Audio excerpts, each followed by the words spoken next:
Fantasy Philosophers is brought to you by fantasy-info.com. Carson Palmer did manage to play through the full 2009 schedule and into the playoffs, but questions still lingered if his arm was really at full strength or was it wearing down as the season went on. A couple of the things that we have to look at first before we look at Carson's production and why maybe that was down some is that they did bring in Lavernius Coles after they lost TJ Houshmandzadeh in the offseason. And Lavernius did not pan out. He didn't have a good year, and he just wasn't there to help out Carson very much. And then obviously, in the later part of the season, Chris Henry gets injured. And then obviously, as we all know, he ended up tragically dying. And so really, on the field, the only guy that he really had to go to was Chad Ochocinco. Cedric Benson is a good running back, but he's more of a, pounded out guy. He's not a guy who's going to catch it underneath a lot and do those type of things. He's got okay hands. But he didn't really have anybody else other than Chad, so I think it is reasonable to believe that you can sit there, some people can sit there and say, oh, well, we're concerned about his arm, but he was just barely over 3,000 yards passing, 21 touchdown passes.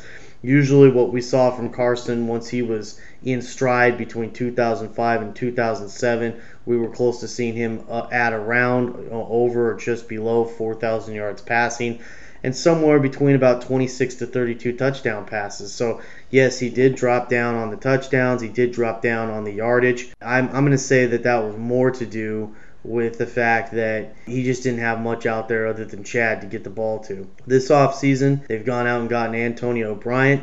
They did draft Jermaine Gresham, the tight end out of Oklahoma, with their first pick. And, Jermaine, he's coming off of an injury problem from last year, so they're going to probably ease him into the lineup, but eventually he's going to probably, as long as he's staying healthy, he should help Carson as the season progresses to add another target in there. And Antonio Bryant should definitely help him as long as he's healthy and of a sane mind.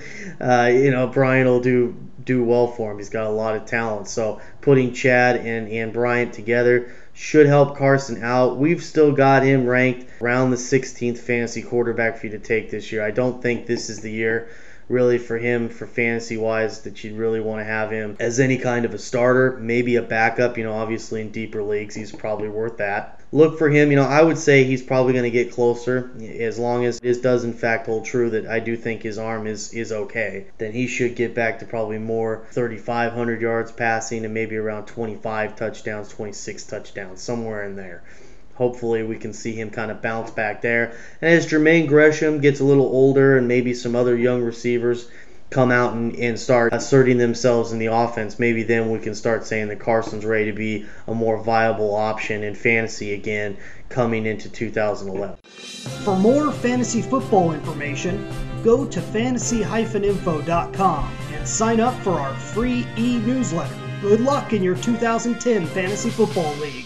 As an added bonus, the Fantasy Info guys will include their 5 secret tips for success in fantasy.